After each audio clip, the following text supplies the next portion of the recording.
Muy buenas tardes a todos. Les damos la más cordial bienvenida a este nuevo seminario del Centro Latinoamericano de Políticas Económicas y Sociales, CLAPES UC. Agradecemos a todos ustedes su presencia en este Salón de Honor y especialmente a las autoridades de nuestra universidad que hoy nos acompañan. En esta ocasión nos reúne un tema que ha copado la agenda y el debate público durante el último tiempo: educación y las caras de la gratuidad. Nuestros expositores en esta oportunidad serán los destacados especialistas Claudia Sangüesa, académica de la Universidad Diego Portales, Ricardo Paredes, profesor de las Universidades Católica y de Chile, y Sergio Ursúa, profesor de la Universidad de Maryland e investigador de CLAPES UC. Moderará este encuentro Rodrigo Cerda, director alterno de CLAPES UC.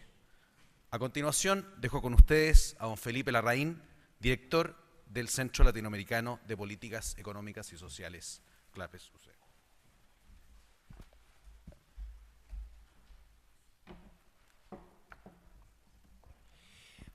Bueno, muy buenas tardes, señor prorector, señor vicerrector, autoridades presentes, señores expositores. Quiero agradecer especialmente la presencia de Claudia Sangüesa, de Ricardo Paredes, de Sergio Ursúa. Claro que lo agradezco por igual, pero en el caso de Sergio es el coordinador de políticas sociales del CLAPES, así que si no se presenta sería más complejo. Pero en todo caso, Sergio viene llegando a Estados Unidos, así es que agradecemos que esté acá. Y quiero agradecer también a ustedes por estar acá para debatir un tema que es de la mayor importancia en el debate nacional, no solo en el debate. Esto no es solo un debate universitario, esto ha trascendido las aulas, es parte de las propuestas que se han hecho, las propuestas de reformas estructurales más importantes que estamos viendo. Quiero algunos minutos para presentarle a ustedes, algunos de ustedes conocen, pero ¿qué es lo que es CLAPES? Bueno, Centro Latinoamericano de Políticas Económicas y Sociales de la Universidad Católica. Somos un centro nuevo. Tenemos menos de 2 meses de vida, pero estamos participando en el debate desde una perspectiva académica, desde dentro de nuestra universidad. Somos un grupo de 10 investigadores, varios de ellos están acá, el director alterno del centro, Rodrigo Cerda, va a moderar este debate. Tenemos también a académicos economistas, otros que no son economistas. En realidad estamos un poco más cargados a la economía, dado el sesgo natural que tenemos, pero tenemos también profesionales de otras áreas. El CLAPES busca participar en el debate, como digo, pero desde una perspectiva académica. Para eso contamos con un consejo directivo de la universidad. Este consejo directivo está presidido por el prorector y cuenta con 4 decanos, los decanos de Ingeniería, Derecho, Administración y Economía, decano de Ciencias Sociales, un ex decano y el ex ministro de Hacienda, Eduardo Aninat, que es profesor titular de nuestra universidad. Y tenemos un consejo asesor externo, internacional, en que tenemos algunos de los más destacados nombres de la economía a nivel internacional. Está, por ejemplo, 2 premios Nobel, Robert Merton y Robert Engel. Está también Jeffrey Sachs, Nouriel Roubini, John Lipsky, Barry Eichengreen, Michael Boskin, que completan este consejo asesor externo. Ya que de economistas hablamos, solamente unos segundos para poder rendirle un homenaje a uno de los grandes de la economía que se fue ayer, el Premio Nobel de Economía Gary Becker, que hoy día lo estamos recordando por sus tremendas contribuciones y que ha sido profesor guía de varios chilenos, incluido el director alterno del centro, a quien guió su tesis. Bueno, ¿por qué hacemos este seminario? Muy brevemente. Porque creemos que es fundamental tener un debate serio respecto de las importantes reformas estructurales que Chile requiere.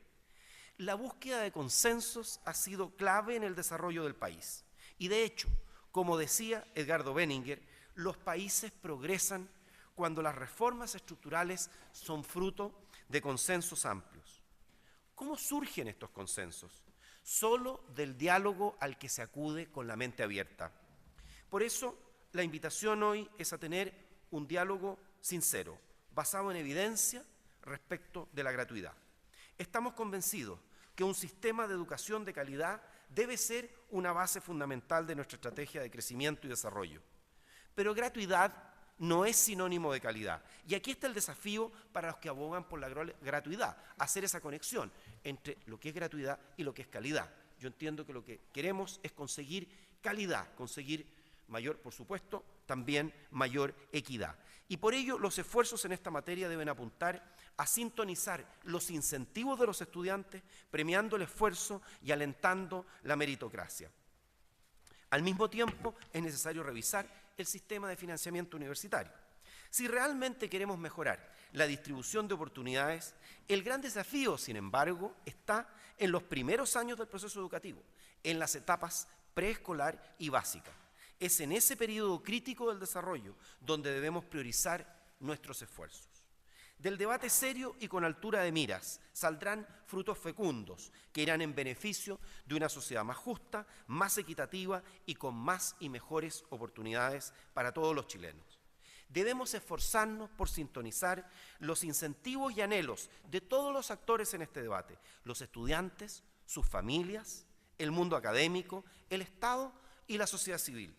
Y justamente la sociedad civil toda debe conocer las ventajas y riesgos de las distintas propuestas. Solo así podremos trazar una ruta que nos permita lograr más y mejor calidad. Muchas gracias.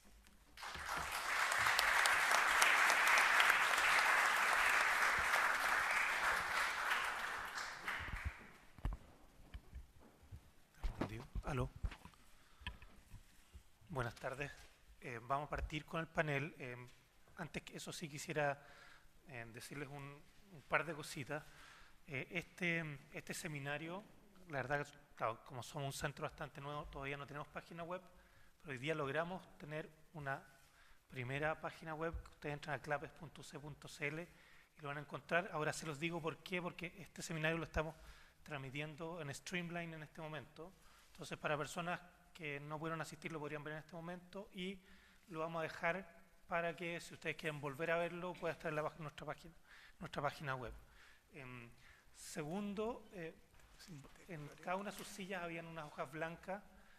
La idea es que si alguno de ustedes quiere hacer preguntas, por favor, pues, escriba su nombre, escriba la pregunta y Verónica Baum, que está ahí a ese lado, va a pasar a buscarla para que posteriormente, cuando terminen los panelistas, podamos hacer algunas de las preguntas, no todas, ¿no es cierto? Tercero, solamente advertirles que cuando nosotros les pedimos a los panelistas que vinieran a exponer, les hablamos de gratuidad en general. O sea, por lo tanto, no les hablamos de gratuidad en educación superior, ni en educación media o básica. Por lo tanto, los panelistas van a tener la libertad para hablar un poco lo que sea, para que ustedes, cada uno son niveles, para que ustedes de antemano lo sepan. Entonces, vamos a partir el panel. La idea es que cada uno de los expositores tenga 20 minutos y posteriormente tengamos espacio para preguntas. Entonces, va a partir Claudia Sangüesa, de la Diego Portales, con sus 20 minutos. Después Ricardo Paredes y finalmente va a terminar Sergio Ursúa.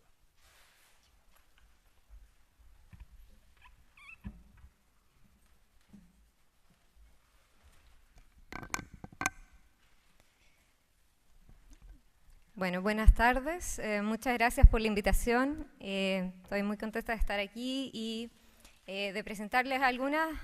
En 20 minutos, le decía recién a una colega aquí, esto es un tema tan profundo y tan amplio que uno podría hacer como un curso de esto, realmente. Y además, cada vez la discusión se ha complejizado más. Por lo tanto, no pretendo aquí hablar de todas las aristas, sino de algunos temas que me parecieron como los más relevantes. Para entender un poco de qué se trata la exigencia de gratuidad y un poco y cuáles son algunos mitos que se crean con respecto a esta. Creo que donde más hay diferencias es en el tema de gratuidad en educación superior. Y por lo tanto, y donde más se ha focalizado mi investigación ha sido en ese ámbito, por lo tanto me focalicé en ese ámbito. Sin embargo, las definiciones más conceptuales también son válidas para el resto de los niveles. Entonces, ¿qué es una política social gratuita para todos? De esto se trata un poco la gratuidad. Entonces, primero, como muchos como se ha planteado a veces, una política social gratuita o gratuidad en la educación o en salud no es un regalo, ¿sí? Es una consecuencia de un mecanismo de financiamiento que se decide socialmente, que cambia la forma de entender una política social, ¿sí? No es un regalo como alguna tienda podría tener, ¿sí? Doy esto gratuito. Y se establecen generalmente cuando no hay un vínculo en la sociedad entre el acceso a lo que uno recibe y lo que realmente uno contribuye a pagar. Ahí se separa en el fondo eso, el costo de lo que uno recibe versus lo que uno contribuye. Una de las políticas sociales universales más paradigmáticas en la literatura internacional es el Servicio de Salud británico, que cuando fue creado se estableció bajo 3 pilares básicos. Uno, que responde a las necesidades de todos, que es gratis en el punto del servicio, free at the point of delivery, y que se basa en la necesidad clínica y no en la capacidad de pago. Hay protocolos de acceso al servicio que se establecen según las necesidades y es gratuito. Es gratuito en el punto del servicio. Eso no significa que nadie paga. Eso significa que lo que yo contribuyo al servicio está totalmente separado de lo que recibo si es que lo obtengo. Esto también se trata de políticas sociales que son usualmente políticas sociales de estados de organización del bienestar en estados socialdemócratas, ¿sí? Son parte de la descripción de esas políticas sociales, que son políticas sociales universales, que están para el acceso de todos, que se financian con cargas tributarias también más altas, que son los estados socialdemócratas, a diferencia de los estados liberales, donde está Chile hoy en día, que es un estado con una carga tributaria menor y con políticas sociales más focalizadas. Y además se basa en un concepto de derecho social. Entonces, las políticas sociales que son universales en general son definidas como derechos sociales. No son bienes que se intercambian en un mercado, sino que son derechos ciudadanos. Y por lo tanto también tienen ahí otro aspecto más de definición conceptual. Lo que tenemos hoy día en el sistema de educación es un sistema totalmente distinto a esta forma de entender una política social. De hecho, si uno mira el financiamiento, que es como el reflejo de esto, tenemos, por ejemplo, que el gasto total en educación superior en Chile es 2,4% del PIB, y el de la OECD es aproximadamente, el total, digamos, es 1,6%. Sin embargo, el gasto privado que compone este gasto total de Chile es cercano al 67% y el gasto público es solamente 33%. Por otra parte, en los países de la OECD es al revés, es 31% gasto privado y 68% gasto público. Aquí tenemos a todos, no solo los países socialdemócratas, sino que otros que están en medio camino. También lo que actualmente tenemos, dado este sistema educativo que está altamente mercantilizado, sobre todo en educación superior, es uno de los costos más altos de los países de la OECD, el más alto, de hecho, en términos de aranceles. Este es un gráfico que indica los aranceles anuales promedio que cobran las instituciones de educación superior tipo A, públicas, ¿sí? Y entonces ahí está Chile. Chile está en el top del gráfico porque es uno de los más caros, o sea, el país más caro en términos corregido por paridad del poder de compra de sus aranceles en las instituciones.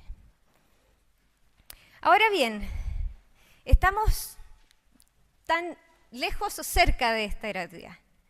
En en una coincidencia que tuvimos con otro investigador, ¿cierto?, que es Fernando Atria, nosotros notamos que la propuesta de créditos contingentes al ingreso del gobierno anterior, con 2 pequeñas modificaciones, se transformaba en una política de financiamiento de educación gratuita. ¿Por qué? Porque la propuesta del gobierno estaba disponible para el 90% más pobre de los estudiantes de educación superior. A ellos se les decía, no pagan nada hoy, pero cuando se gradúen se les va a cobrar un porcentaje de su ingreso por algún tiempo. Un tiempo tal que si antes de 15 años a alguien se le terminaba la deuda, dejaba de pagar, pero si alguien no terminaba de pagar la deuda en 15 años, entonces se le descontaba ese porcentaje de su ingreso por 15 años. Y nosotros pensamos, bueno, esto se parece mucho a una propuesta de impuesto a los graduados.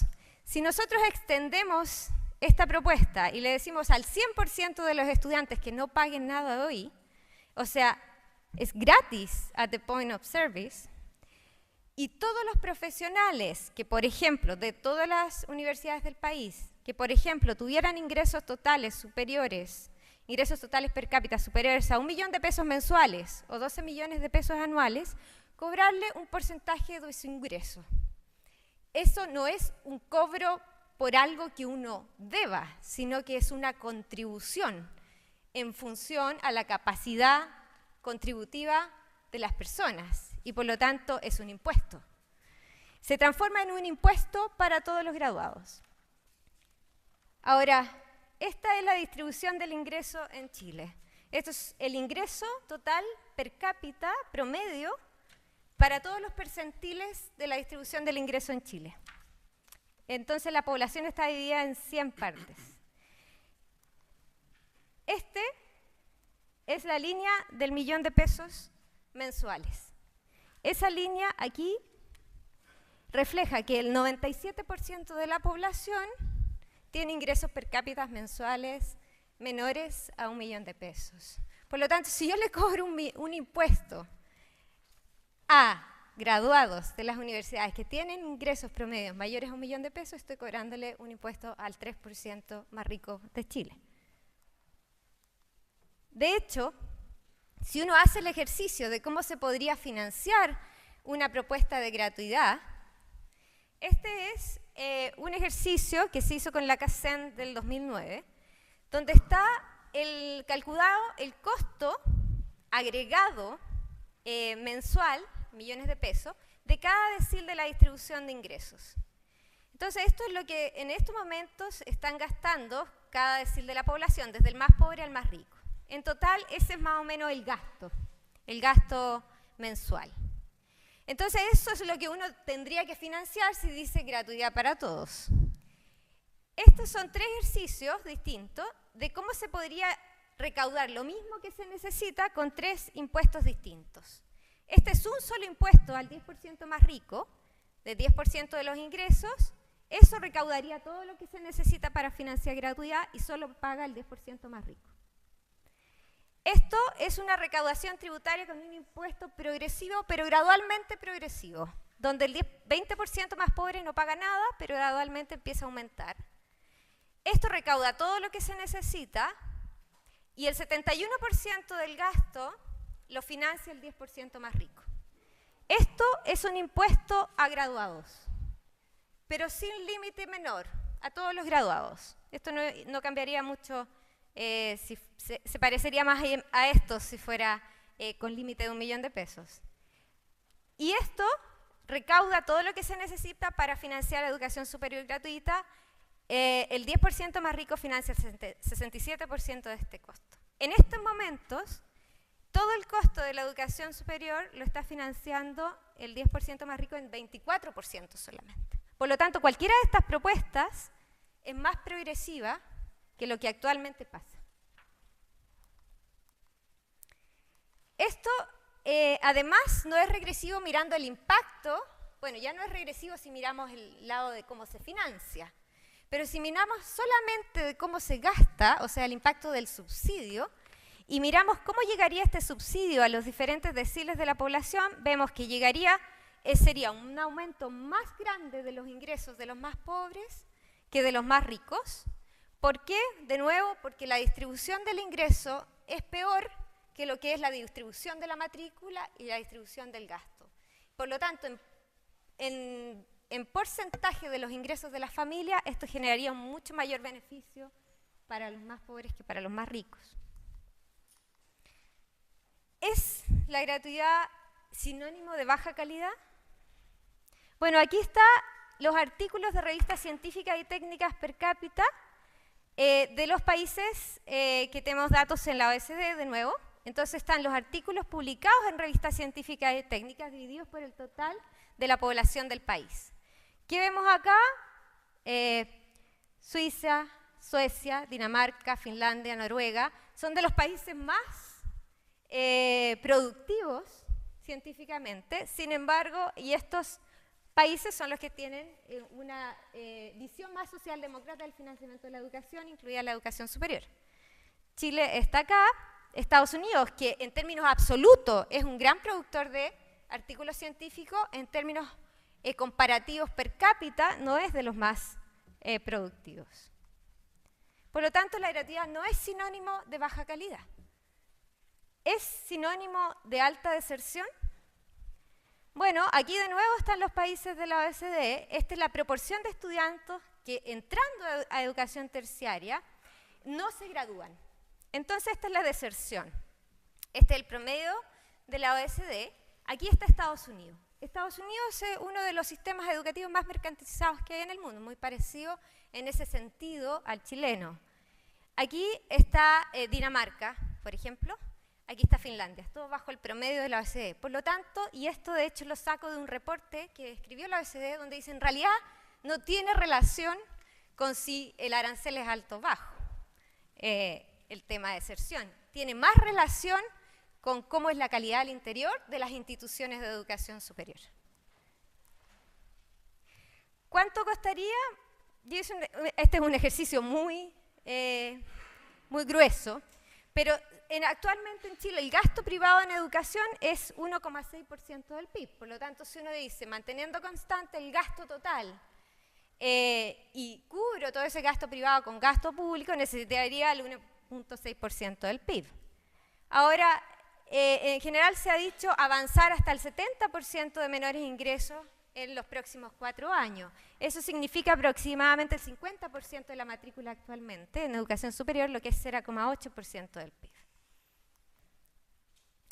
Antes de esto sí hay que cambiar la geografía de nuestro sistema educativo. En estos momentos tenemos 60 universidades, 16 estatales, 44 privadas, entre privadas tradicionales y privadas y nuevas privadas, de las cuales están altamente concentradas en Santiago, las nuevas privadas, y tenemos un problema de calidad que se refleja en cierto sentido en la acreditación, aunque no es el mejor indicador en estos momentos, pero en el fondo 12,5% de las universidades estatales está con 6 o más años de acreditación, 56% de las privadas tradicionales y 2,9% de las nuevas privadas.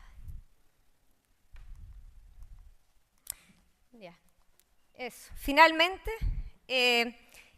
la gratuidad en la educación y en la educación superior no es un regalo, es una consecuencia de entender la educación de manera distinta y entender el rol que juega en la sociedad de manera distinta, y por lo tanto el financiamiento no es con aranceles, pero es con impuestos. Es una política social universal y no es regresiva, al contrario. Muchas gracias.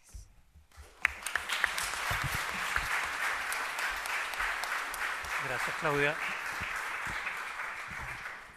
Solamente para recordarles, si tienen alguna pregunta, a favor escríbenla y la levantan para que las pueda ir a retirar Verobaum, que justamente está allá.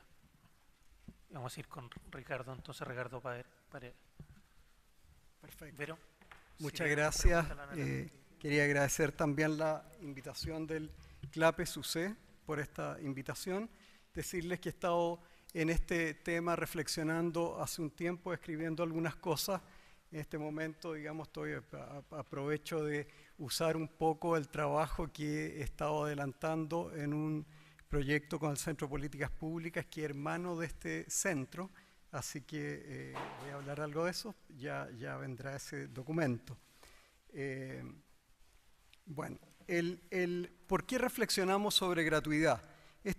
No es una pregunta tonta, porque lo que ocurre es que hace muy poco tiempo el consenso experto, vamos a llamar el consenso experto, los resultados de las comisiones Peña, Brunner, estaba absolutamente fuera de este tema.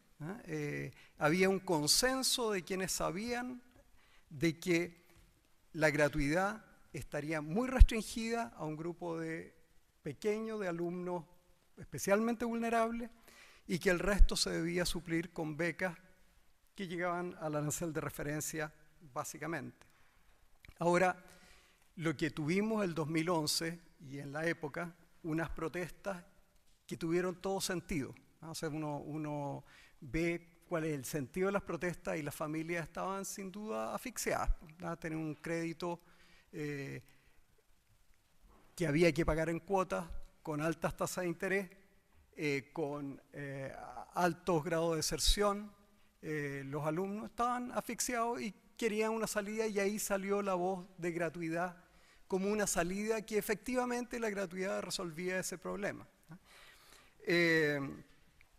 Ahora, ese no es un problema de acceso, es un problema de asfixia financiera, porque de acceso Chile ha tenido buen acceso hace bastante tiempo. El crecimiento de la cobertura que hay en educación superior es enorme, estamos a niveles de países de la OECD.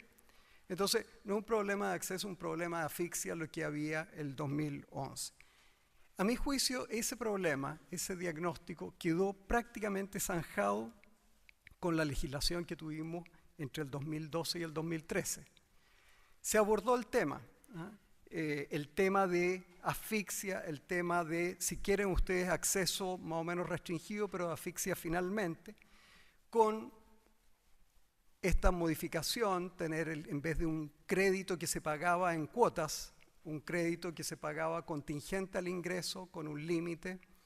El término de la discriminación en contra de los alumnos no CRUCH, o sea, se permitió que los alumnos no CRUCH entraran fueran elegibles para acceder a este crédito, y con una propuesta para la solución de la brecha que se daba entre el arancel de referencia y el arancel real, con un proyecto de ley que se retiró recientemente.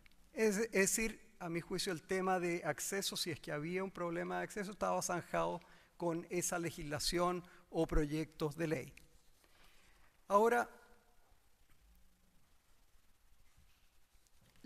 este ha sido un tema dinámico, y yo escucho a Claudia y me gusta escucharla, y yo salgo contento de su presentación, que es bien distinta a la que tenía hace un tiempo atrás, porque los argumentos han ido un poco evolucionando, han ido cambiando.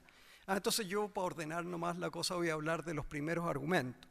El primer argumento que se planteaba que se resolvería con gratuidad es equidad, y que ahí Claudia fue una inspiradora de muchos, digamos, con su estudio, sugiriendo que la gratuidad era pro distribución, pro equidad, la gratuidad. Y eso digamos, tiene un artículo con Corvalán, que es un ejercicio interesante, bueno, pero yo diría fundamentalmente académico. Voy a explicar, porque la verdad es que a mí casi me sorprendía al principio de la discusión que nos salíamos todos los economistas a decir, ¿para qué hablan de equidad aquí si no es posible? La cobertura de la educación superior es baja, ha aumentado mucho. Si ven ustedes ahí por deciles, entre el año 90 y el 2009, el primer y segundo decil subieron de 3,8% a 16%, se disparó la cobertura. La cobertura en el décimo decil aumentó solo un 50%, pero ya es bastante. pero las brechas entre los deciles más pobres y más ricos son enormes. O sea, la gente que va a la educación superior está sobre representada por la gente rica. Y eso es de una obviedad, a pesar de que tenemos una amplia cobertura. Entonces uno dice, bueno, resuelto, aquí estudiamos equidad. Y la verdad es que los estudios que hay que sugieren que la gratuidad contribuiría, gratuidad entendida en el sentido original, esto es, alumnos yendo gratis, financiados con impuestos generales. ¿Entendido? Que el tema, el problema de esos estudios es que primero mezclaba la política tributaria y de gasto. Decía, mire, no, entiendo que la gratuidad puede no ser progresiva en términos de gasto, porque le estoy dando más plata a la gente más rica, está sobre representada, pero si hago una reforma tributaria y le saco toda la plata a las personas más ricas, puede ser que el conjunto es progresivo y obvio, puede ser. Pero no es necesariamente, hay que pensar así, no hay que pensar así, porque política tributaria es una cosa y política de gasto es otra, y además en Chile está, de hecho, los billetes no vienen marcados en la recaudación tributaria, o sea, uno hace la política tributaria, hace lo mejor que puede y después gasta. Primera fuente. Después, comparar opciones irrelevantes. Creo yo que eso es importante. O sea, la opción que sea, bueno, ¿qué pasa si es que hacemos una política tributaria muy progresiva y gastamos así, aunque sea bien a la chuña, y tenemos finalmente el Gini nos baja en algo? Bueno, eso es irrelevante. Uno en general en economía no hace eso, sino que compara los proyectos más, si estamos hablando de equidad, más equitativos. Piensa en la mejor política tributaria para la equidad y después piensa en el mejor gasto. Y el mejor gasto, y aquí el estudio mismo de la Claudia muestra que es mucho más equitativo o mucho más progresivo hacer una política de gratuidad reducida, no darle plata a la gente más rica. Y en tercer lugar, era un ejercicio con los ingresos de los padres, no de los beneficiarios. Aquí hay una diferencia importante respecto de otros niveles de escolaridad. En los otros niveles de escolaridad, primero la escolaridad es obligatoria, todos van. Entonces el tema de gasto, de la inequidad del gasto es menos claro si es que uno piensa en gratuidad. Pero hay un tema especial que ocurre aquí en la educación superior, es que el proyecto, la distribución de ingresos antes del programa y después del programa, o sea, habiendo pasado o no pasado por la educación superior, hace una diferencia muy grande. O sea, los jóvenes que pueden ser pobres antes de entrar pueden ser ricos después al salir. Y eso entonces se aprecia ahí en algunas indicaciones, algunos números que vemos de resultados. Diferencias en ingresos por carrera, pero también diferencias dentro de una misma carrera entre distintos alumnos. Hay una diferencia enorme que tiene consecuencias en lo que voy a decir más adelante. Bueno, entonces si ni acceso ni equidad se tocan con el tema de gratuidad, gratuidad entendida como financiada con impuestos generales, ¿qué resuelve la gratuidad? Uno de los problemas que tenemos hoy día, y claramente el problema más importante de acceso, tiene que ver con lo que refleja la selección PSU.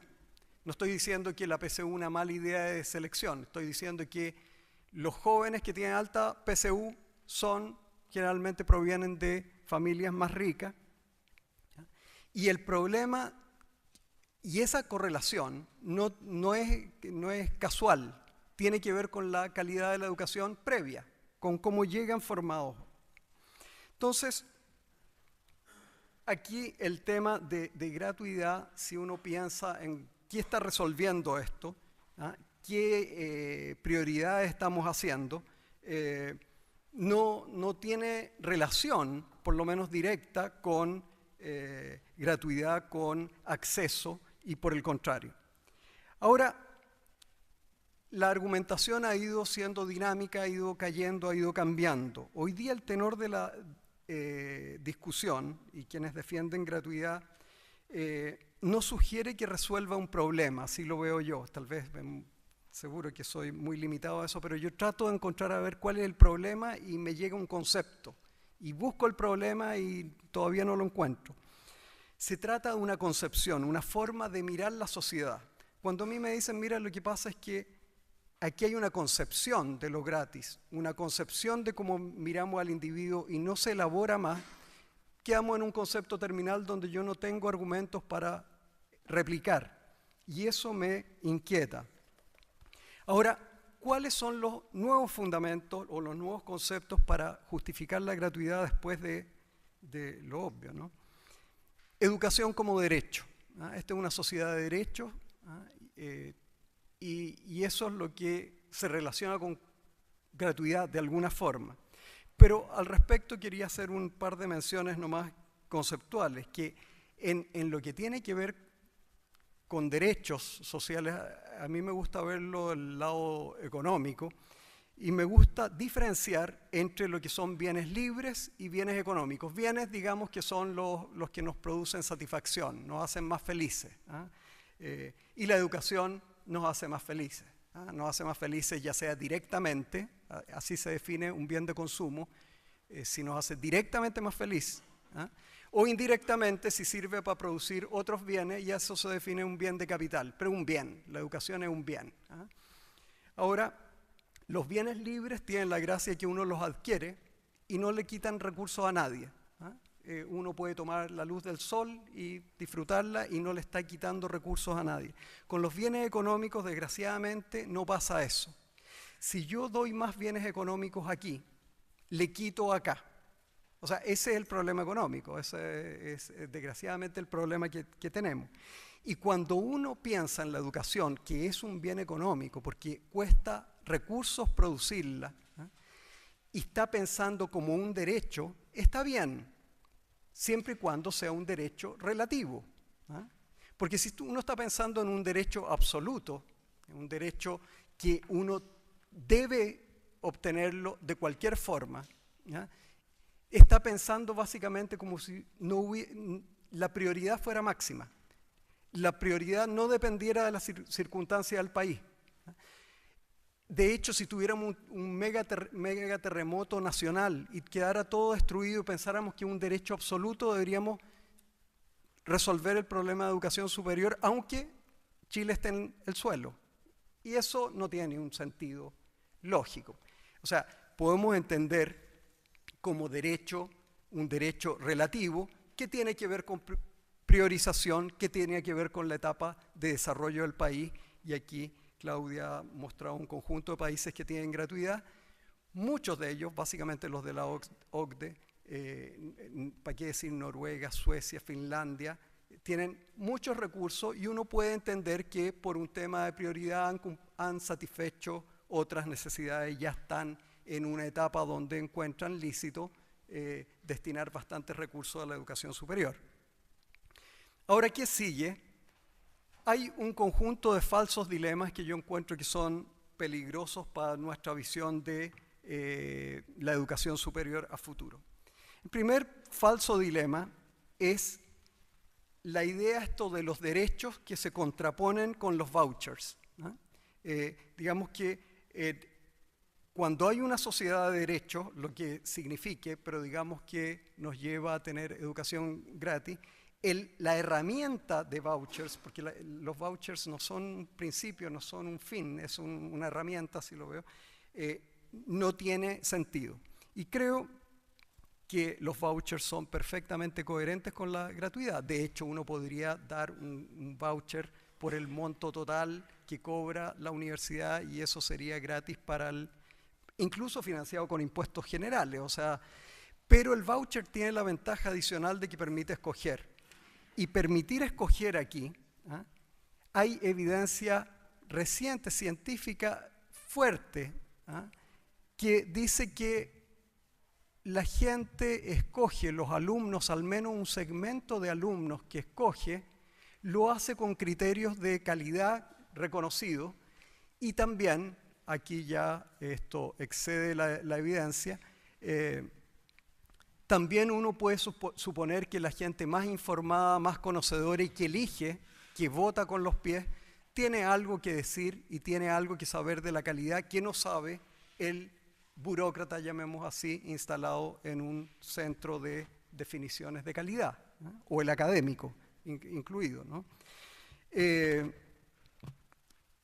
En segundo lugar, un falso dilema también tiene que ver con el financiamiento a la oferta versus el financiamiento a la demanda. Teóricamente, y esto es materia de primer año de economía o primer semestre de economía, ¿no? En la transparencia, y aquí voy a decir en la transparencia y voy a explicar por qué digo eso, no hace diferencia un financiamiento a la oferta que a la demanda. Quien sea beneficiado por un financiamiento a la oferta o la demanda, da igual, ¿eh? Los impuestos, el tema de incidencia en impuestos o el tema de incidencia en subsidios, da igual si el subsidio a la oferta o la demanda. Pero aquí no se está diciendo esto, ¿eh? Aquí la cuestión que sí hace diferencia es si se relaciona con la economía política de un voucher o de un financiamiento, llamémosle basal. A ver, paréntesis aquí, a todos los académicos y a mí en lo pequeño también me encanta el financiamiento basal. Me cargaría que el sueldo me lo pagara y me dijera a ver cómo fue su clase, cuántos papers publicó, tanto le pagamos, y este mes no publicó menos. Me gusta el financiamiento basal y me gusta más que no me pidan cuentas, ¿eh? Pero rector no lo repita, pero esa es una historia. Otra historia es política pública, y lo que yo creo que está en juego aquí, por eso que uno ve cierta satisfacción de algunas personas con esta idea del terminar con el financiamiento voucher, es que el voucher necesariamente está ligado a un tema de resultado. O sea, si yo tengo que correr o mostrarle a los alumnos que esta es una buena universidad y que se vengan para acá, tengo que hacer un esfuerzo. Si yo tengo que atraerlos de alguna forma, si yo tengo que llamar a los alumnos para que asistan con el sistema de vouchers por asistencia, es un esfuerzo que no es agradable de hacer. Pero si ese esfuerzo contribuye en la calidad de la educación y del aprendizaje, por Dios que vale la pena hacer.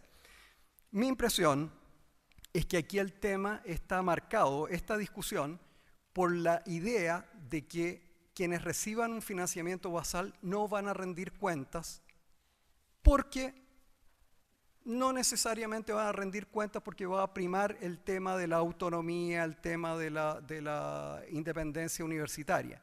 Entonces, ahí yo creo que hay un tema que se ha mezclado con gratuidad, no es gratuidad, pero se toca como si fuera un tema de gratuidad o de programa. ¿Cuáles son los próximos pasos? Y aquí termino. Decía yo que me gustó la presentación de Claudia, y yo creo que va en súper buen camino, digamos, esa acepción de gratuidad.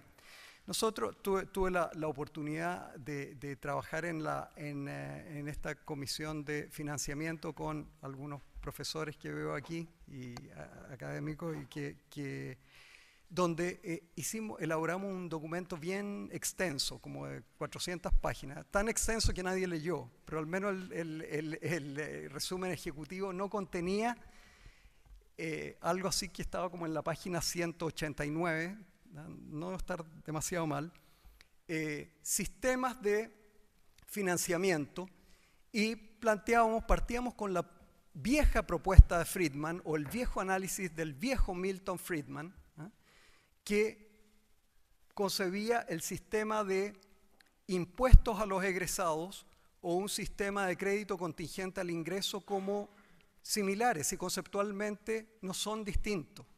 Un sistema que sea impuesto interno el que te cobra, o sea un ente, digamos, no es conceptualmente distinto. Nosotros en la Comisión de Financiamiento recomendamos el crédito con pago contingente al ingreso por una razón meramente práctica, nada de conceptual, meramente práctica, entendiendo que el Servicio de Impuesto Interno era un mejor recaudador que una universidad o que un ente, digamos, universitario donde se le hicieran,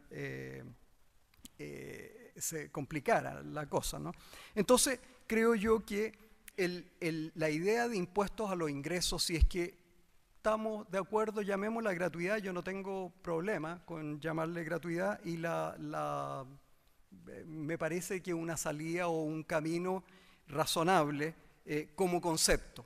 A mí no me hace una diferencia. Sin duda que habrá que discutir en algún momento cuán virtuosa es ese esquema.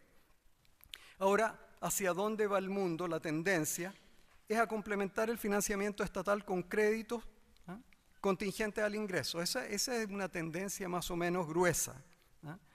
La existencia también de aranceles nominales en algunos países desarrollados. Claudia nos mostraba aquí un ejemplo. Ricardo, disculpa, estamos... ¿Un minuto? Un minuto. Sí.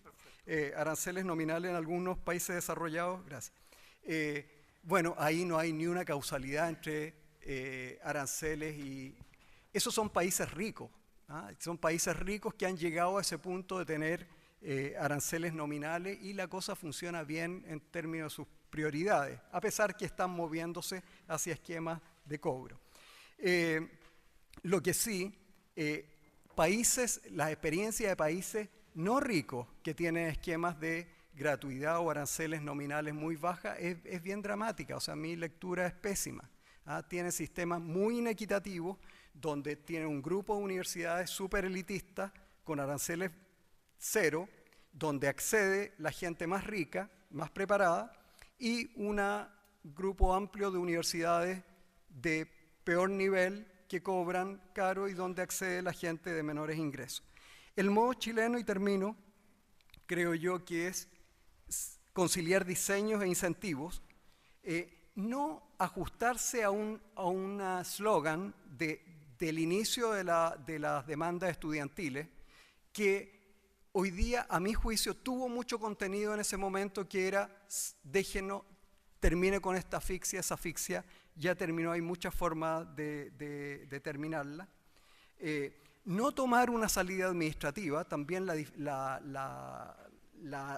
el atractivo de hacer una separación no cruch, estatal no estatal, que es intelectualmente muy cómoda, te hace pensar poco, pero es una mala idea, y está a la mano. Muchas gracias.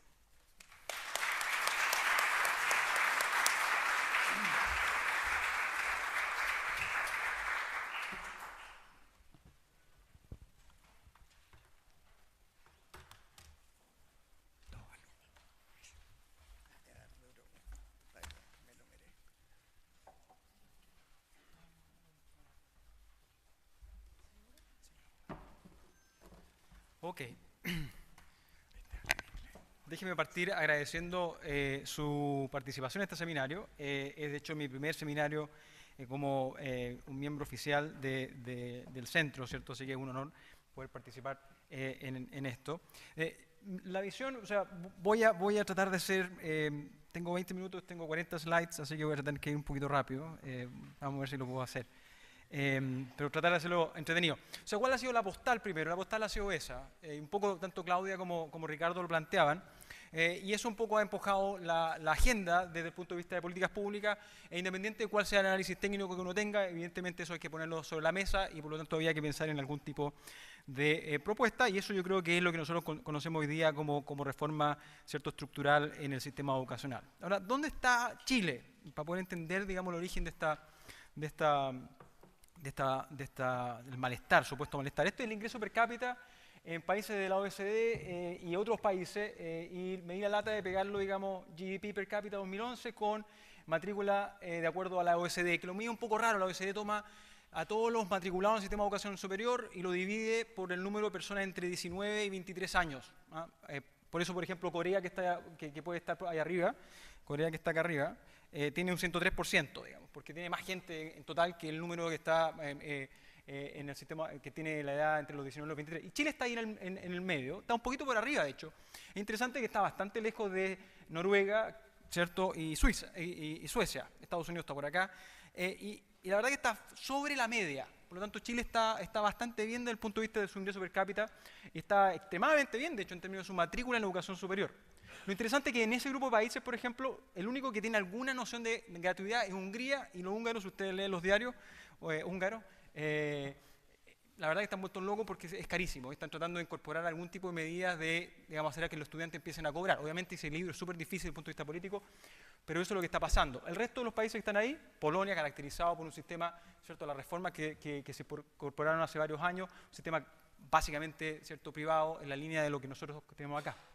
Ahora, ahí ustedes de nuevo ven Suecia, Brunei está por acá, los tipos no necesitan educación superior, abren, digamos, la llave y les sale petróleo, así que eso no es problema. Pero nosotros estamos ahí. Ahora, ¿cómo llegamos ahí? O sea, nosotros llegamos ahí con un aumento de estadísticas también de la OECD que mostraba Claudia. Nosotros somos top 4 en términos de educación, en gasto en educación como porcentaje del PIB. Estos son datos de la OECD.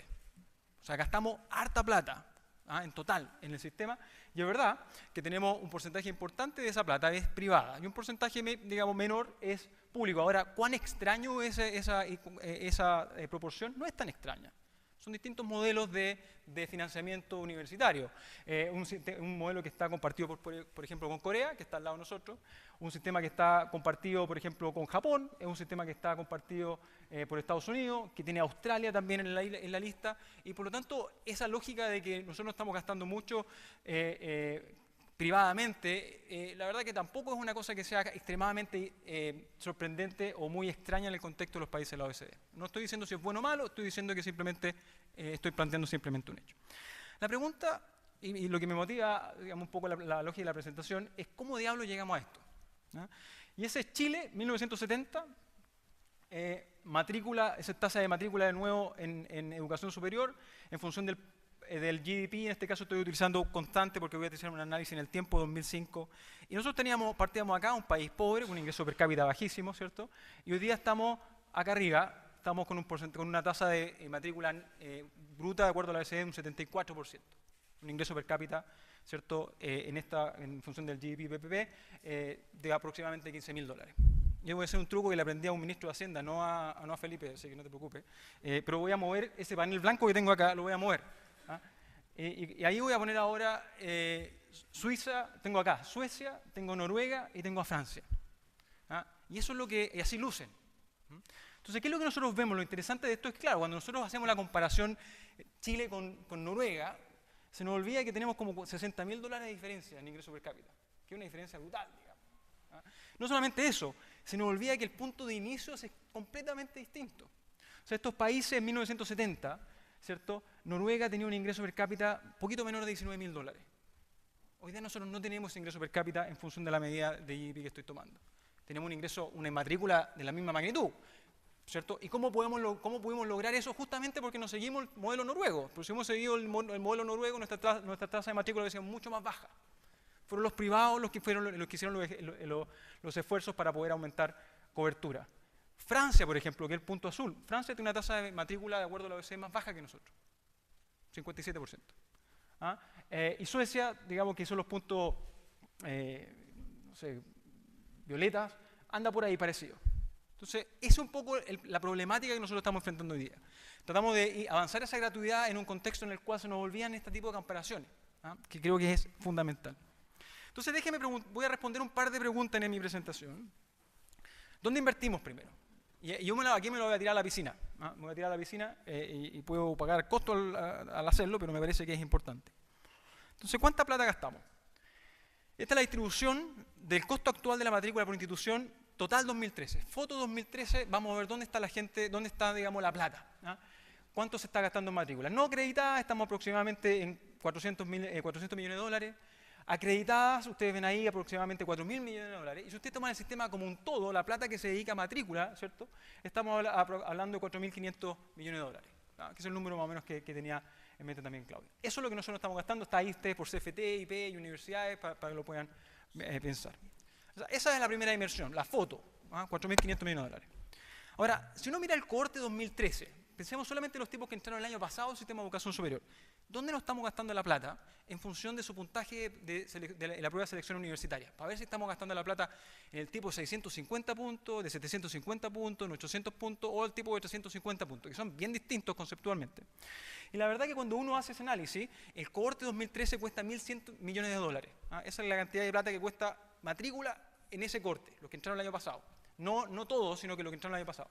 Y lo que uno observa cuando hacen el análisis es que la verdad es que nos estamos gastando mucha plata entre 300 y 450 puntos en la PSU. Eso hay que reconocerlo. Ahora, los desafíos de eso son inmensos, porque estos son tipos que probablemente hace 10 años atrás no estaban en el sistema de educación superior. Y por lo tanto, cuando uno, por ejemplo, y voy a entrar en eso en un ratito, cuando uno empieza a hablar de fijación de aranceles, bueno, un elemento importante a reconocer es que estos tipos pueden ser bastante más caros de educar que el tipo de 750 puntos. Por lo tanto, hay que tener cuidado cuando uno mira el arancel en la Universidad XX en el sur, que va a ser un 50% del arancel de la Universidad de Chile. Bueno, probablemente esa universidad atiende a una población en este entorno. ¿Por qué le vamos a estar pagando menos a ellos? Eso no tiene una lógica muy obvia.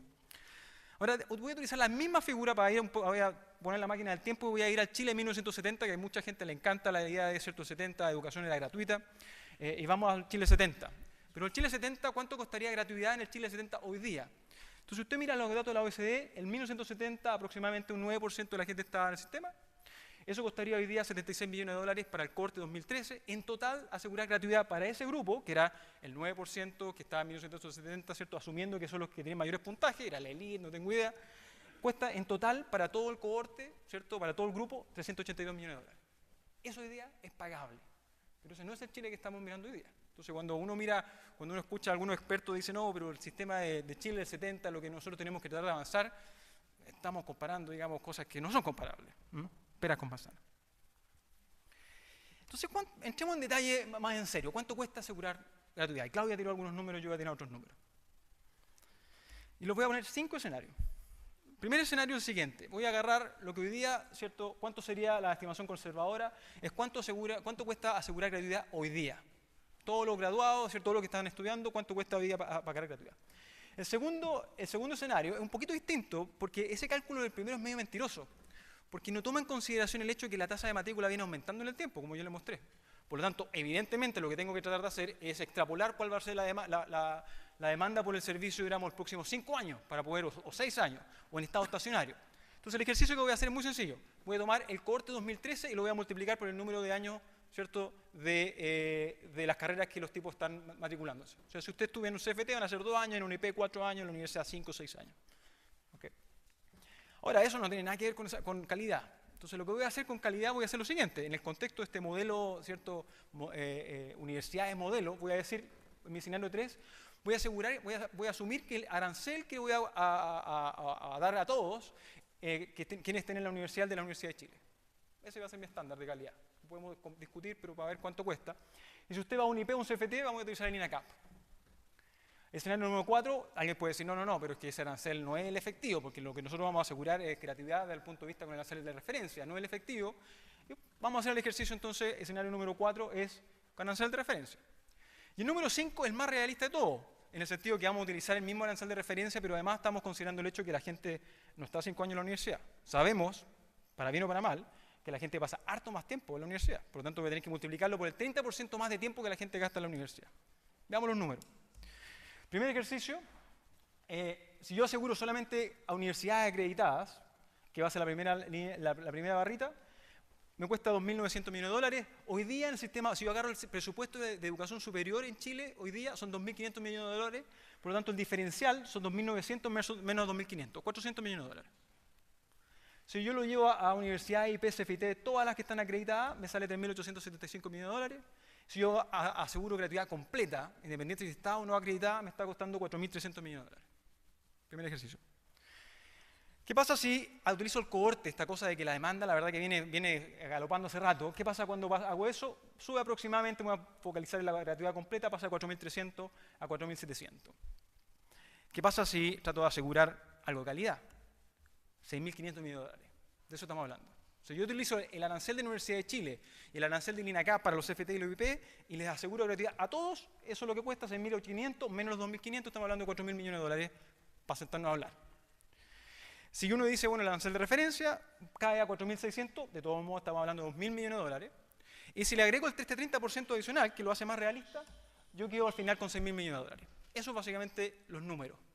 Yo no he visto hasta el momento, pueden haber errores, digamos, en márgenes para arriba o para abajo, pero cuando uno hace la cuenta del panadero, uno queda que aproximadamente, si uno mira, digamos, la estimación más acercada a la realidad, probablemente vamos a estar hablando de, digamos, 6.000 millones de dólares menos 2.500 millones de dólares, eso va a ser el costo. La práctica del punto es mucha plata. O sea, mucha plata. Junte 8.300 millones de dólares, perfecto. Todavía tenemos, ¿cierto? Nos vamos a gastar la mitad de la plata en asegurar gratuidad. ¿Cómo se hace esta cuestión? Primer punto, es súper caro, es súper difícil de poder financiar. O sea, ¿cómo se hace gratuidad en la práctica? Entonces, primer punto que es clave es esta cosa de fijación de precios, que ha aparecido que he escuchado al ministro Izaguirre un par de veces mencionarlo. ¿Cuántos precios? Hagamos el punto, 11.000 precios. Si usted quiere fijar aranceles de referencia, me va a tener que entregar un listado con 11.000 precios. Puede hacerlo con un polinomio, lo puede hacer, digamos, no tengo idea cómo, pero la práctica, la dificultad práctica de poder asegurar una cosa como esta es súper complicado. Y además, si uno piensa, o sea, ¿cuán difícil puede ser? Bueno, nosotros tenemos una institución en Chile que fija precios, Banco Central. Tiene 650 personas para fijar un precio. Si yo tengo que fijar 11.000 precios, capaz que la reforma educacional además asegure el pleno empleo para siempre. Pero la verdad que digamos, es extremadamente difícil. Y además está este problema ético que yo les decía antes, esta lógica de que yo voy a tener que ponerle precio a los estudiantes. Si es que efectivamente lo quiero empezar a hacer, una cosa es que el mercado lo haga y otra es que el Estado lo haga, que son conceptualmente bien distintos. ¿Y cuáles son las consecuencias económicas de esto? Es que al final del día, la pregunta de fondo es que efectivamente las universidades van a poder, digamos, instituciones de educación superior en general, van a poder o no poder operar con los nuevos precios. Y eso es un elemento súper importante y que voy a volver sobre eso en un ratito. Entonces preguntémonos cuánto pagan los estudiantes. ¿Cuánto pagan hoy día los estudiantes? Inflación de aranceles. No se ve muy bien, pero aquí lo que hice es básicamente, agarré, esto es una cosa que estamos haciendo con Ricardo Espinosa, tengo 2005, 2013, el IPC está ahí al medio, IPC de la salud está un poquito por abajo, la Universidad de San Sebastián es la que está ahí arriba. La que viene después, la Universidad de Chile, la Universidad de Santiago, la Santo Tomás, tenemos la PUC, y tenemos IPC de la educación, alojamiento, IPC, recreación y cultura, artículos de vestir y calzado. O sea, eso es básicamente la realidad. Ahora entonces hay inflación de precios, digamos, de aranceles. La pregunta es, ¿qué diablo está pasando? Y una de las hipótesis, y esto sí lo voy a tirar de nuevo, esto es trabajo en progreso que estamos haciendo con Ricardo, pero una de las preguntas relevantes es si es que, por ejemplo, el crédito conal del Estado ha significado una inflación de aranceles. Porque uno puede pensar, si yo tengo una universidad y el tipo me dice, yo vengo con un crédito, perfecto, pasa para acá, digamos, te cobro 50% más y hacemos cierto el diferencial. Veamos si eso pasa o no pasa. Lo que hicimos acá con Ricardo, tomamos el top 24 de las universidades que tenían, ¿cierto?, en función del número de alumnos que tenían crédito conal del Estado y lo comparamos con el resto. Y las diferencias empiezan a aparecer, son bastante obvias. Algo está pasando con el sistema de financiamiento, algo está pasando en particular con el crédito con el aval del Estado, que no ha asegurado una mantención de aranceles, digamos, baja. La pregunta es ¿por qué? Y uno tiene que empezar a pensar entonces, ¿cierto?, los mecanismos y cuáles son los problemas de incentivo que tiene el diseño del crédito con la deuda del Estado, que son muchos, para efecto de empezar a entender estas cosas. ¿Cuánto nos gastamos por alumno? Le mostré que gastamos mucha plata en total. ¿Cuánto nos gastamos por alumno? Y este es el dato agregado. Este es el dato, digamos, Claudia hacía el punto distinguido por tipo de universidad. Este es el dato agregado, dato de la OECD. Chile está en la medianía de la tabla. Junto a Holanda, digamos, Israel, arriba está Canadá, Estados Unidos, que se gastan una brutalidad por alumno. Pero aquí hay un punto importante. Cuando uno empieza a mirar, porque este es un poco, ¿cierto?, el precio. Cuando uno hace el P por Q, bueno, este es el precio que está mirando. Pero lo importante es en qué se están gastando las plata las universidades o las instituciones de educación superior en general. Y lo que está acá es el mismo gráfico que lo mostré antes, pero voy a distinguir entre el ingreso, ¿cierto?, que está pagado de alguna forma, que excluye la investigación y desarrollo y el componente de inversión y desarrollo. ¿Qué es la diferencia entre la roja e inversión y desarrollo y todo el resto, digamos, que no incluye inversión y desarrollo al lado? Investigación y desarrollo. Y la verdad que Chile se gasta mucha plata por alumno y muy poca plata, ¿cierto?, viene de inversión de investigación y desarrollo. Por lo tanto, hay que tener mucho cuidado cuando uno hace los análisis entre la OECD, ¿cierto?, dentro de la OECD. Porque claro, yo tengo Noruega, pero Noruega se gasta el 50% de esa plata en investigación y desarrollo. Ahora es re importante eso, Porque cuando yo hago la cuenta del panadero, para entender los costos de la universidad, tengo que distinguir lo que es docencia de investigación y desarrollo, que es bien importante, para efectos de pensar por qué los aranceles son tan altos. Y voy a volver sobre eso. Entonces, Chile en la práctica es top 4 en términos de el costo que está asociado, no a investigación y desarrollo, todas las otras actividades de la universidad. Está junto a Estados Unidos, México y Canadá. ¿Dónde está Suecia? Noruega están por acá abajo. Entonces, no se gastan tanta plata por alumno al final del día, una vez que uno excluye los componentes de investigación y desarrollo. Entonces, ¿qué es lo que están pagando los estudiantes en Chile? Bueno, los estudiantes en la práctica, y este es un argumento que yo no lo he escuchado y estoy feliz de recibir comentarios, piensen ustedes cómo funciona, digamos, el presupuesto de las universidades. Y esto me lo imagino, no tengo idea, no lo he hecho, pero me imagino que funciona una cosa así. Pásame cuántos alumnos tengo, cuánto es el arancel más o menos promedio, es el P por Q, esos son todos los ingresos que yo tengo en el año. Y después tengo que dividir esos ingresos en los costos que están asociados a docencia. Ojalá tenga algunos costos asociados, digamos, a investigación que están dentro de los otros costos. Después tengo un R que puede ser un retorno, no tengo idea. ¿Qué es lo que está pagando el alumno entonces? El alumno paga todos los servicios de la universidad. El alumno paga algo parecido a un costo medio. Por eso los aranceles son tan altos. ¿Cierto? Y eso es un punto bien importante para efectos de entender por qué los costos de educación en Chile son lo que son. Porque efectivamente al final del día el alumno no solamente termina pagando el costo marginal de tener un profesor en la sala, sino que además paga el laboratorio, paga, digamos, el hospital, paga todo. Ahora uno puede decir ese es un sistema que no es correcto. Ok, perfecto, conversémoslo. ¿Es o no ese sistema justo? Esta es mi visión. Yo creo que ese sistema no es justo. Yo creo que esa no es la forma que deberíamos estar financiando el sistema de educación superior. ¿Por qué? Primero, porque hay que entender que el sistema de una educación de calidad efectivamente tiene un retorno privado. Period. O sea, sabemos que eso es así. El retorno privado existe. Y por lo tanto, uno debería poder pedirle a los alumnos que de alguna forma pagaran ese retorno privado. El problema es que hoy día eso no está pasando porque hoy día está pagando el costo medio, bastante más alto.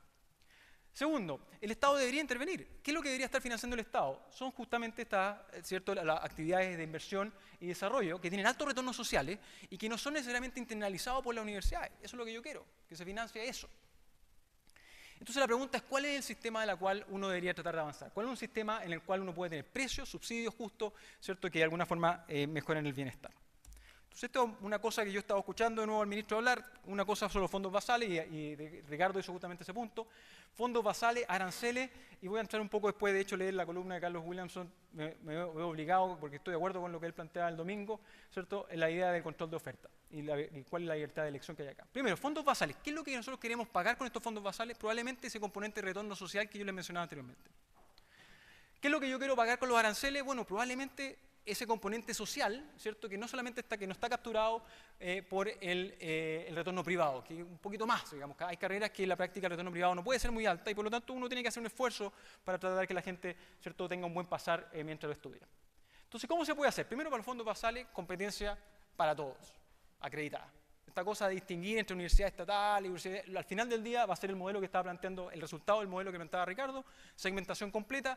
Yo no firmo ningún convenio, compadre, yo tengo un sistema de educación independiente al suyo, yo voy a seguir cobrando el costo medio, me voy a conseguir financiamiento afuera, voy a tener universidades caras, pero buenas. Y después voy a tener la educación pública, que va a tener educación gratis y mala. Ese es el problema. Segundo, ¿cómo hacemos que los aranceles sean los justos? Y eso es súper complicado. Uno podría decir, bueno, ¿por qué no hacemos el polinomio? No sé, una opción que yo no he escuchado tampoco que uno podría empezar a pensar es la cosa de subasta. Nosotros utilizamos subastas para todas las cosas, pero uno podría pensar en subasta en precio para efectivamente obligar de alguna forma a generar los incentivos para que las universidades nos digan cuánto efectivamente puede aceptar como un precio. Ahora, ¿cómo hacemos con voucher o no voucher? Aquí hay un tema súper delicado, porque yo no sé cómo voy a poder asegurar un sistema de gratuidad en la cual no haya un voucher, ¿no? O sea, no haya alguna forma de voucher, no sé, o le cambiemos el nombre si quieren. Porque si una universidad le empieza a ir mal, ¿cómo se pasan esos alumnos de esta universidad a la otra universidad? ¿Cómo se traspasa ese dinero si no hay un elemento en el cual está asociado al estudiante? Eso no lo entiendo. Y eso de alguna forma puede afectar la libertad de elección al momento desde el punto de vista de los estudiantes.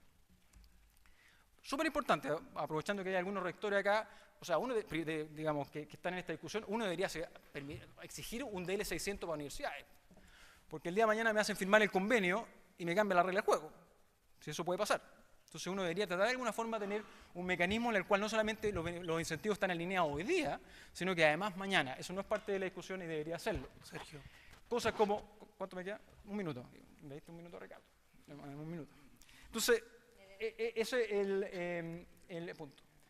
El fondo, y aquí voy a tomar un punto distinto que hacía Claudia, voy a tener una medida de calidad distinta, que es el ranking mundial de universidades.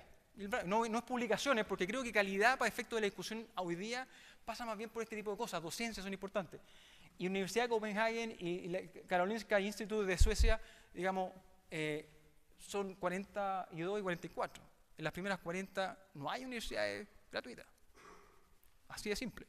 Está el Instituto de Suiza, en top 20, pero Suiza hay universidades privadas, digamos. Por lo tanto, no es obvio que yo voy a poder asegurar. La pregunta de fondo es, ¿cuánto tiempo nos va a tomar tener una universidad chilena en el top 100? Ojalá que en 10 años, top 50, 25 años. La pregunta es si esa va a ser una universidad que va a firmar o no firmar los convenios. Ese es el punto de fondo.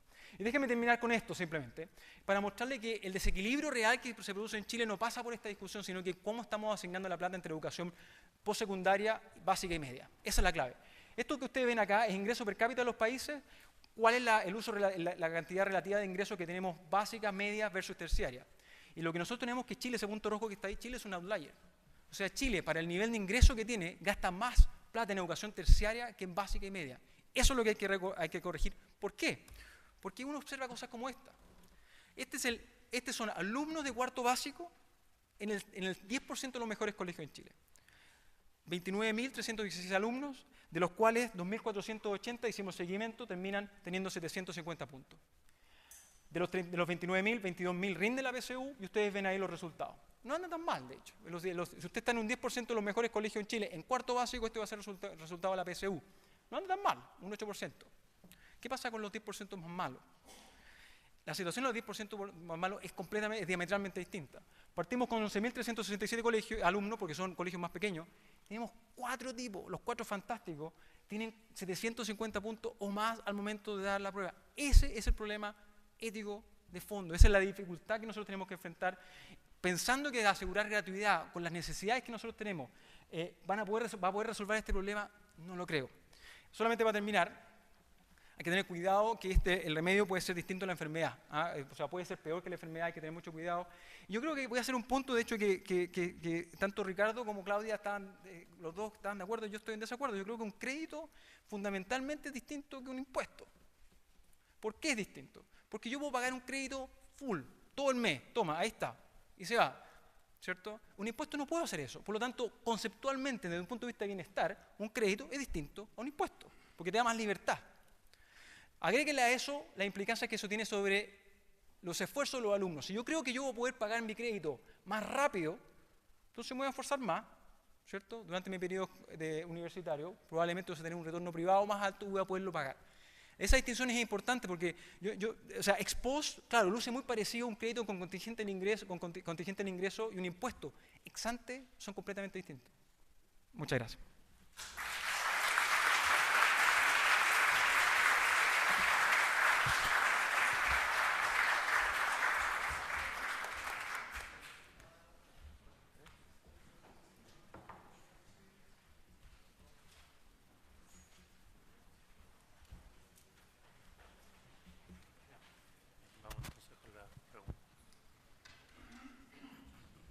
Llegaron 3 preguntas, así que vamos a hacer las preguntas. La primera pregunta para Claudia. ¿Qué mecanismo debiera ir de la mano a un sistema impositivo para financiar la educación que permita asegurar que el financiamiento que permita asegurar dicho financiamiento mediano y largo plazo?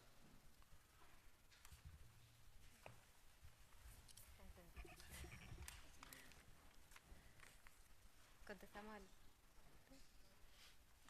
Pues me imagino una pregunta para los 3. ¿Por qué no financiar la educación superior con la ley reservada al cobre?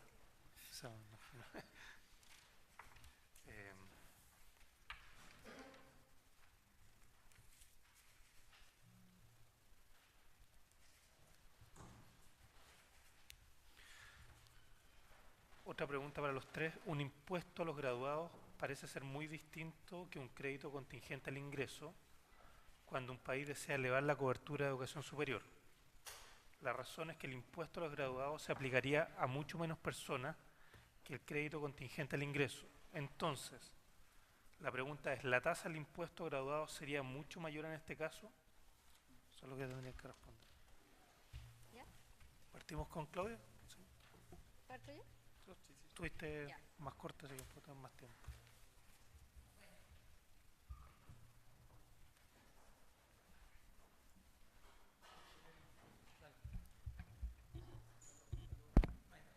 Aló.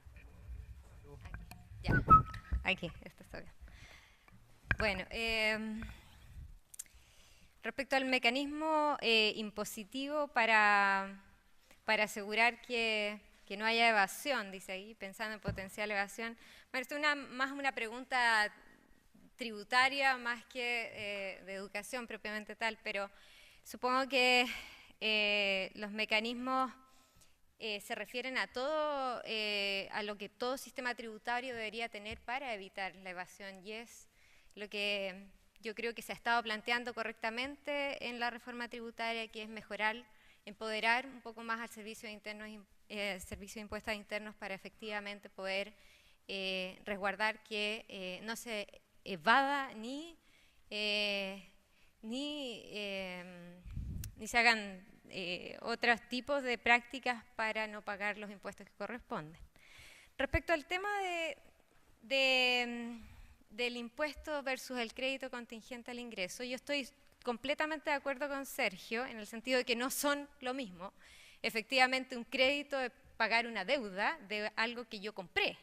Es decir, yo me endeudo para tener un refrigerador que cuesta 100 y pago hasta que pago 100 más los intereses. Un impuesto no tiene nada que ver con eso. Y de hecho, impuestos para financiar políticas sociales, nada que ver con eso. Y políticas sociales universales menos, ¿sí? Uno accede a esa política social por el hecho de ser ciudadano, hay protocolos de acceso, ¿cierto? Y los impuestos lo que ayudan a financiar la provisión de eso. Y esos impuestos se financian obligatoriamente en función de la capacidad contributiva de las personas. El tema es que, y quizás ahí se confunde, el ejercicio de pasar, de cambiar un poco la propuesta de crédito contingente en un impuesto graduado es bonito en el sentido de que haciendo dos cambios uno transforma el financiamiento de pago de créditos por un bien que uno compra al financiamiento gratuito de una política social universal vía impuestos. Eso es todo el ejercicio. Ahora, ¿de qué depende cuán grande sea esa tasa? Bueno, y todo el ejercicio que hace, y yo estoy muy de acuerdo con Sergio, lo he hecho también, en el fondo, hoy en día los aranceles están financiando todas las funciones de las instituciones, y eso no tiene ningún sentido. Si uno transforma los aranceles de tal manera de que no estén financiando investigación y las otras funciones de la universidad o de las instituciones de educación superior, obviamente que el arancel debería reducirse y por lo tanto esa tasa podría ser mucho menor de la que actualmente se está pagando. Entonces no está bien trabajar sobre los actuales aranceles para suponer cuál va a ser el costo al alumno de esa gratuidad. De todas maneras necesitamos aumentar el financiamiento basal para financiar propiamente tal lo que llamamos el bien público, bienes públicos que generan las universidades que tienen un retorno social, que son la investigación científica, la creación de cultura y todos esos otros bienes. Y la otra parte, que es el financiamiento a la docencia, podría ser, y esto hay que mirar un poco la experiencia internacional, hay un financiamiento variable a la docencia que depende obviamente del número de alumnos que tengo, o sea, depende del tamaño de la universidad y depende de las carreras que se ofrecen. Sin embargo, una cosa es tener ese financiamiento como basal en función de esos números a las instituciones y otra cosa distinta es tener un voucher. Yo creo que en este contexto el voucher no tiene ningún sentido. Las instituciones no crecen porque tienen una matrícula definida, ¿sí? Y si uno está pensando en un control, como decía Sergio recién, de la oferta, de manera de repensar cuál es el tamaño de esas universidades, entonces el voucher ya no tiene ningún sentido. También hay selección, hay mínimos. Entonces no hay una cosa de libertad de elegir acá. Y por otro lado, en sistemas como el finlandés, por ejemplo, los estudiantes sí eligen dónde estudiar, sujeto a que cumplen con esos requisitos de acceso, con esos exámenes de admisión, ¿cierto? Es un sistema selectivo. Y no por eso tienen un voucher. Se financian las instituciones. Por supuesto que ese componente de la docencia va a ser algo variable, pero no va a ser un voucher. No hablan de voucher, ¿sí? Es en un sistema de educación entendida como un derecho social, no se habla de vouchers, ¿sí? Se habla de financiamiento a las instituciones que están acreditadas para brindar esa educación.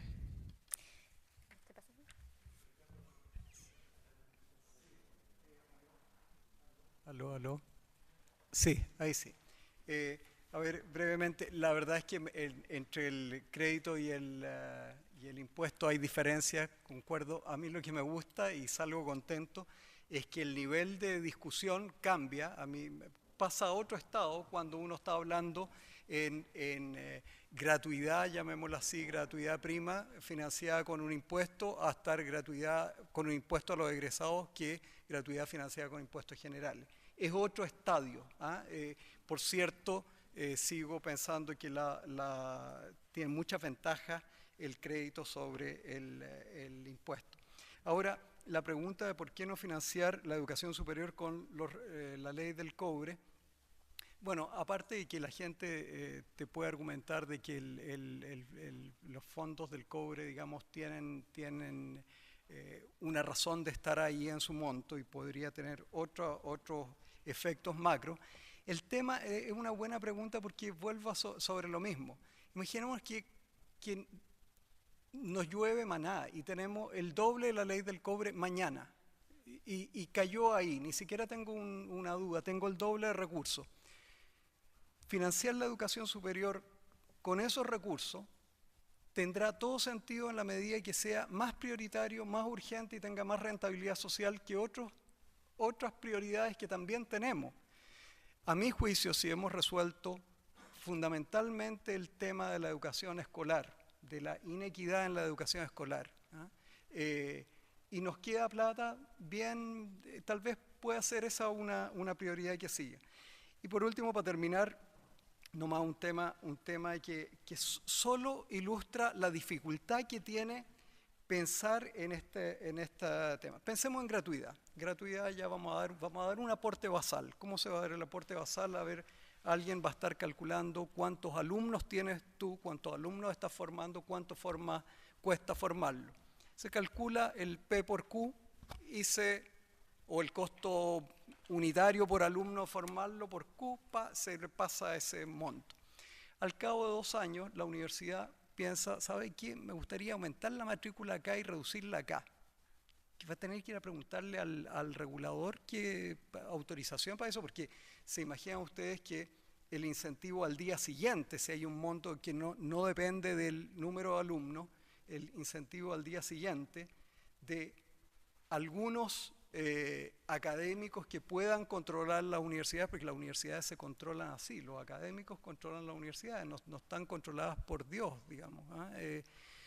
Será reducir la matrícula. Tendrá que ir a preguntarle al regulador si pueden reducir la matrícula para que autorice eso.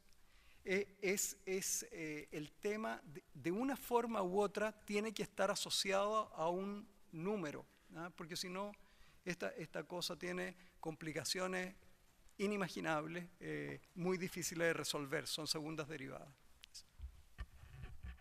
Gracias. Vamos a ir a la última pregunta que nos ha llegado.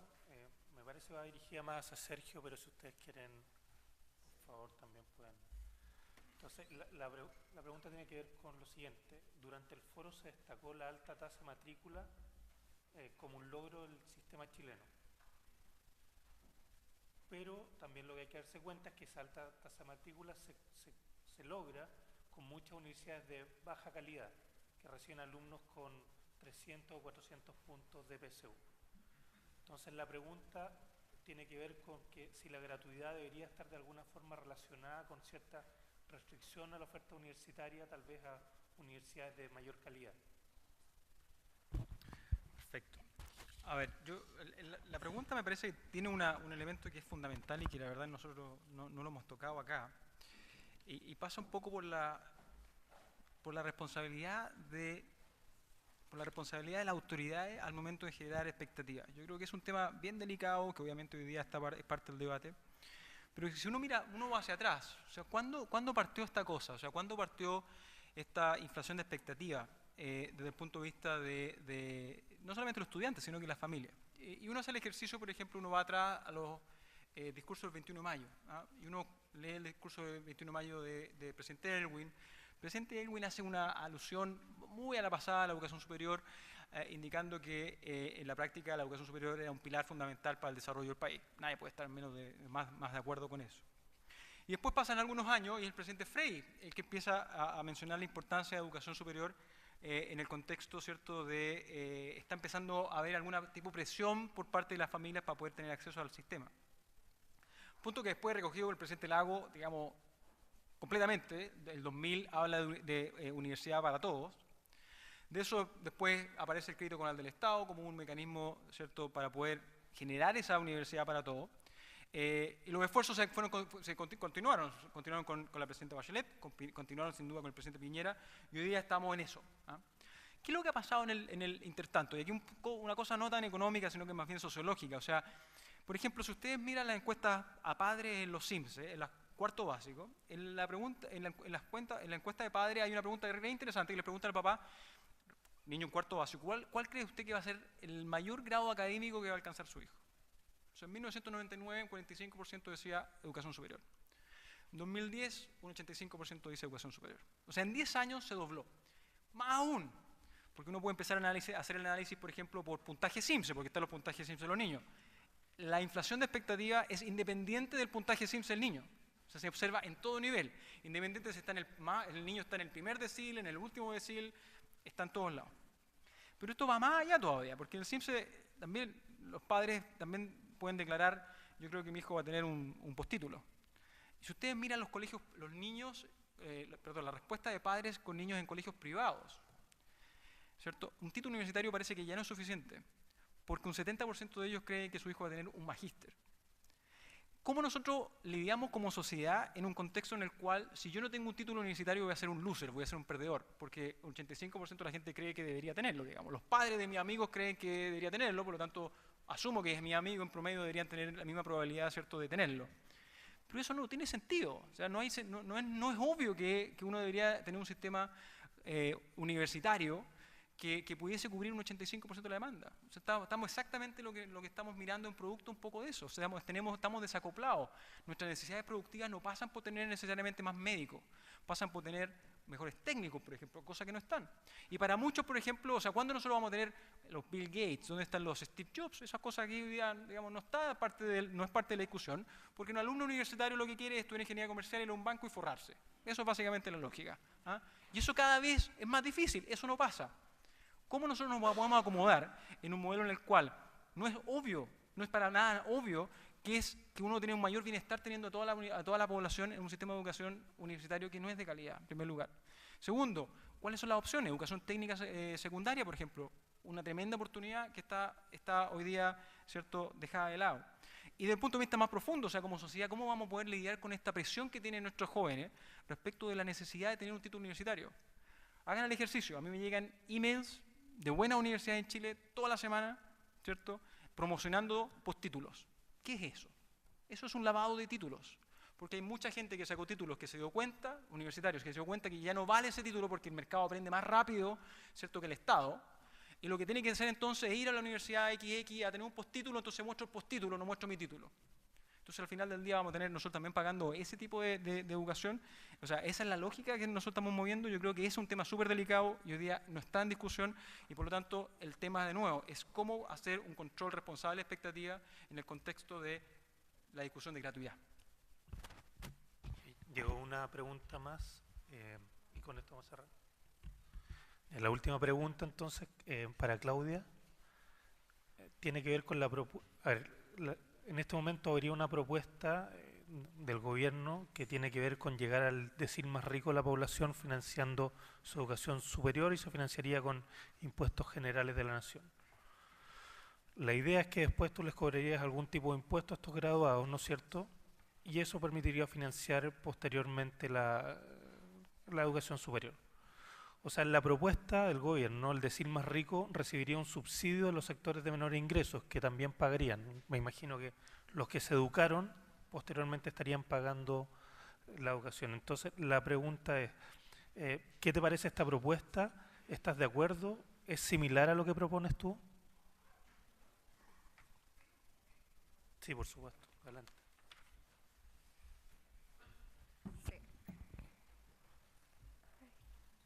Sí, sí.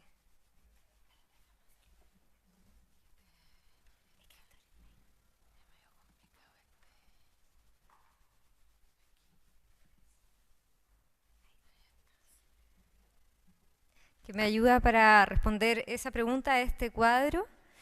Este cuadro muestra con distintos ejercicios de impuestos cómo uno podría financiar el actual costo de la educación superior. Entonces, en la columna 2 está cómo se financia actualmente con los aranceles la educación superior.